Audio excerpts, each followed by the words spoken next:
جہاں تک election commission کا فیصلہ ہے، میں سمجھتا ہوں الیکشن کمیشن نے قانون کے مطابق فیصلہ دیا ہے اور الیکشن کمیشن کے اوپر شدید دباؤ تھا، لیکن اس کے باوجود انہوں نے تمام دباؤ کو ایک طرف رکھتے ہوئے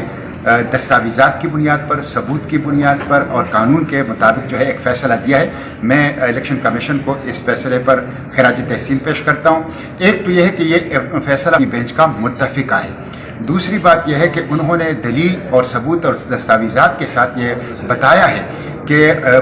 وہ جو وزیر اعظم صاحب تھے سابق، وہ مرتکب ہوئے ہیں بددیانتی کے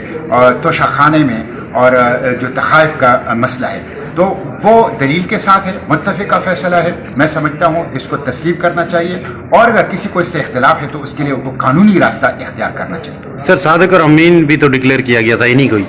صادق اور امین آج سے اس وقت ڈکلیئر کیا گیا تھا جب وزیر اعظم نہیں تھے، جب توشہ خانے کے اوپر اور قومی امانت اور خزانے کے اوپر اختیار نہیں تھا،